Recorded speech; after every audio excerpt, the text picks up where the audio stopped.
अस्सलाम वालेकुम, कैसे हैं आप सब लोग। उम्मीद करती हूँ सब खैरियत से होंगे। तो जी, ये है मेरा दूसरा व्लॉग और आज मैं आप लोगों के साथ अपने पूरे दिन की रूटीन शेयर करूँगी कि मैं सब मतलब सफाई की, इफ्तारी की, सब चीज़ की रूटीन शेयर करूँगी। तो ये सुबह का टाइम है और मैं अभी करने लगी थी सफाई। सफाई से पहले मैंने बिस्तर वगैरह बना लिए, कंबल वगैरह लगा दिए अपनी जगह पे और ये एक कमरा मेरा रेडी हो गया सफाई के लिए। और उसके बाद मैंने दूसरे कमरे के बिस्तर वगैरह भी बना दिए। ये बच्चों के बिस्तर थे, इनको भी मैंने बना के रख दिया।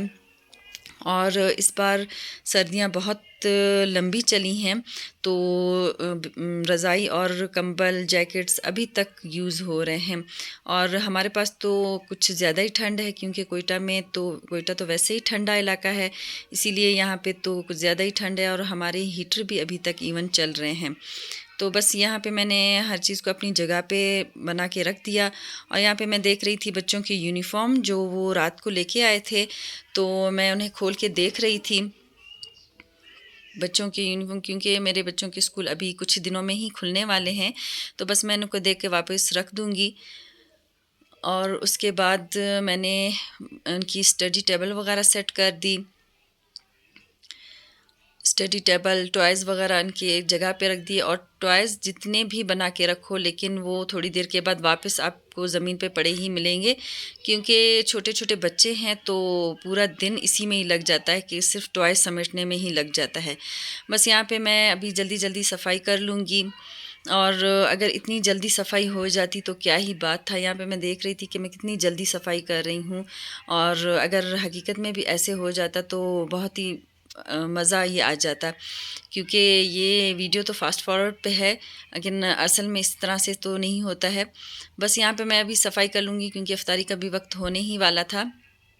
और यहाँ पे अभी मेरी बेटी के पाँव में आई थी मोच, तो वो ही मैं देख रही थी। वो मुझे हाथ लगाने नहीं दे रही थी, तो बस मैंने उसको देख लिया। उसके बाद मैंने उसकी थोड़ी मालिश भी कर दी थी। तो बस यहाँ पे अभी मैं सफाई कर लूँगी। और ये टॉयज़ फिर से इधर आ गया। तो बस यहाँ पे हो गई थी जी सफाई डन। और साफ़ सुथरा घर देख के तो दिल बहुत ही खुश हो जाता है। बस यहाँ पे मेरी हो गई सफाई डन बिल्कुल।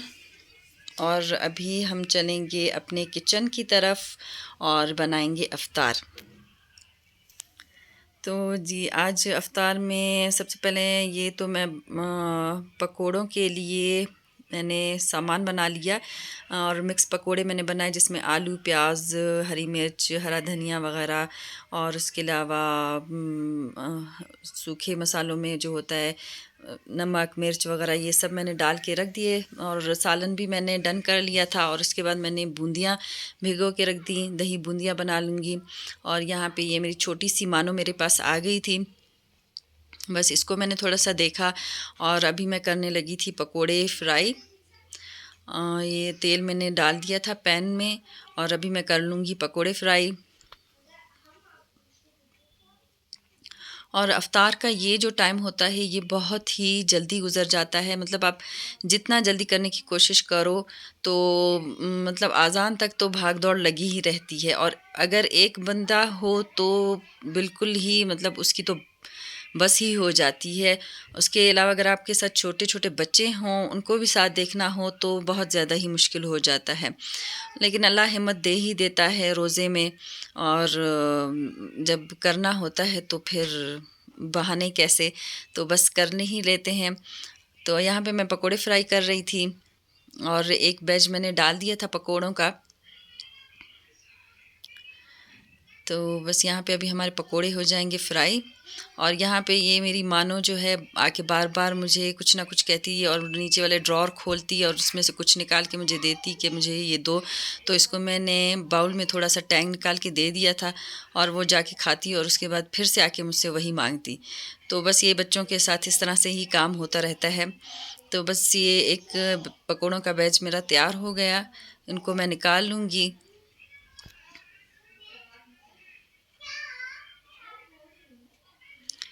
और फिर अभी दूसरे पकोड़े हम लोग फ्राई कर लेंगे। इस तरह करके मैंने सारे पकोड़े ही फ्राई कर लिए। पकोड़े बनाना तो सबको ही आते होंगे, तो इसकी कोई ख़ास ऐसी तो रेसिपी नहीं जो मैं आप लोगों को बताऊं। तो बस ये पकोड़े हमारे बन गए।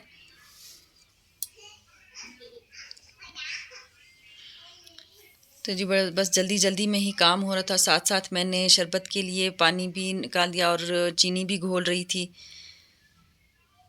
वैसे मेरी बेटी जो है, बड़ी बेटी मेरे साथ हेल्प करवाने आ जाती है, लेकिन आज उसके पाँव में मोच आई हुई थी, तो मैंने उसे खुद ही मना कर दिया कि तुम बैठो, तो मैं कर लूँगी खुद ही सारे काम। तो यहाँ पे हमारा शरबत भी रेडी हो चुका है अल्हम्दुलिल्लाह। यहाँ पे दही बूंदियाँ भी मेरी रेडी हो गई हैं और इसमें मैं अभी डालूँगी इमली की चटनी, जो मैंने खुद ही घर पे बना के फ्रीज़ कर ली है। ये मैं फ्रीज़र में रख देती हूँ इस जार में डाल के, तो इससे बड़ा अच्छा टेस्ट आ जाता है। मतलब बाहर के जो हम दही बल्ले या दही बूंदियाँ खाते हैं, बिल्कुल वैसा खट्टा मीठा सा टेस्ट आता है। तो इसके अंदर बस मैंने चाट मसाला और ये इमली की चटनी डाल दी और ये हमारे मज़ेदार सी दही बूंदियाँ तैयार हो गईं। और इसके अलावा मैंने पकोड़े भी रेडी कर लिए थे और सालन तो मैंने पहले ही बना के रख दिया था।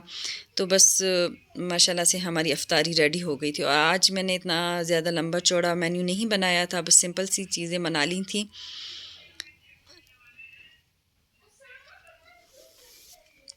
क्योंकि बच्चे भी रोज़ा रखते हैं, तो इसीलिए थोड़ी बहुत चीज़ें तो ज़रूरी बनानी पड़ती हैं। तो बस जी यहाँ पे मेरी ये चीज़ें हो गई हैं डन, और अभी दस्तरख़्वान लगा के बस ये हम इफ्तारी लगा रहे हैं। और उसके बाद की वीडियो तो मैं ज़्यादा रिकॉर्ड नहीं कर सकी। और उसके बाद मैं आ गई थी बाहर, और अभी हम लोग जा रहे हैं बाज़ार, क्योंकि ईद की शॉपिंग अभी से थोड़ी बहुत स्टार्ट कर ली है हम लोगों ने, वरना आखिरी रोज़ों में बहुत ज़्यादा रश हो जाता है और समझ ही नहीं आ रहा होता क्या ख़रीदे क्या नहीं। अभी क्योंकि इतनी ज़्यादा बाज़ारों में रश नहीं है, तो हमने सोचा क्यों ना अभी से ही हम लोग कुछ ना कुछ ख़रीदारी स्टार्ट कर दें। और मैं आ गई थी बहन के पास, बड़ी सिस्टर के पास, तो उसके साथ ही मैं बाज़ार जा रही हूँ और भाई भाई हमें लेके जा रहा है। तो बस हम लोग अभी जा रहे हैं बाज़ार। और रमज़ान में तो इस टाइम भी अपनी अलग ही रौनकें होती हैं, मतलब इतनी प्यारी फ़िज़ा होती है ना रमज़ान में। और अफ्तारी के बाद तो बहुत ही बाज़ारें पुर रौनक होती हैं, बहुत ही मज़ा आ रहा होता है इन सब चीज़ों को देख के। तो हम लोग बस जा रहे थे, एक लोकल मार्केट ही, वहाँ पे वैसे बहुत ज़्यादा रश होता है, बच्चों के साथ तो निकलना वहाँ पे इम्पॉसिबल होता है। इसीलिए मैंने अपने सिर्फ़ 2 छोटे बच्चों को लिया था और बाकी सारे बच्चों को घर छोड़ा था। तो बस हम लोग अभी बाज़ार ऑलमोस्ट पहुँच ही गए थे और यहाँ पे अभी हम लोग ढूँढ रहे थे पार्किंग, क्योंकि यहाँ पे पार्किंग मिलना बहुत ही मुश्किल काम होता है। तकरीबन हमें 15-20 मिनट तो सिर्फ पार्किंग ढूँढने में ही लग गए, क्योंकि ये लोकल मार्केट है, तो यहाँ पे जगह-जगह ठेले वगैरह सब कुछ लगे रहते हैं, तो यहाँ पे पार्किंग बहुत मुश्किल से मिलती है। और हाँ, आधा टाइम शॉपिंग से ज़्यादा तो सिर्फ पार्किंग ढूँढने में ही लग जाती है। लेकिन यहाँ पे अच्छी चीज़ें मिल जाती हैं, तो हम लोग अक्सर यहाँ पे आ जाते हैं।